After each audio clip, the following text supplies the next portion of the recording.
భూములపై నివేదిక సమర్పించాలి. గుంటూరు జిల్లా కలెక్టర్ ఏ తమీం అన్సారియా భూములపై ముఖ్యంగా మంగళగిరి నియోజకవర్గంలో భూములపై పూర్తి వివరాలతో నివేదిక సమర్పించాలని జిల్లా కలెక్టర్ ఏ తమీం అన్సారియా అధికారులను ఆదేశించారు.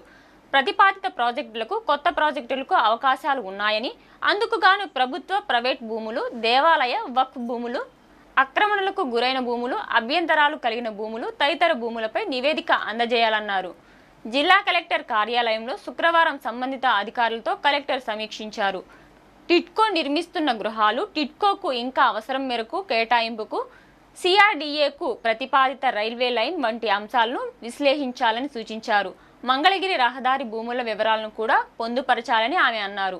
ఈ సమావేశంలో తెనాలి సబ్ కలెక్టర్ సంజన సింహ, జిల్లా రెవెన్యూ అధికారి ఎన్ఎస్కే కాజావలి, జిల్లా పంచాయతీ అధికారి బివి నాగసాయి కుమార్, టిడ్కో పర్యవేక్షక ఇంజనీర్ ఉమాశంకర్ శాస్త్రి, మంగళగిరి నగరపాలక సంస్థ అధికారులు, తహసీల్దార్లు పాల్గొన్నారు.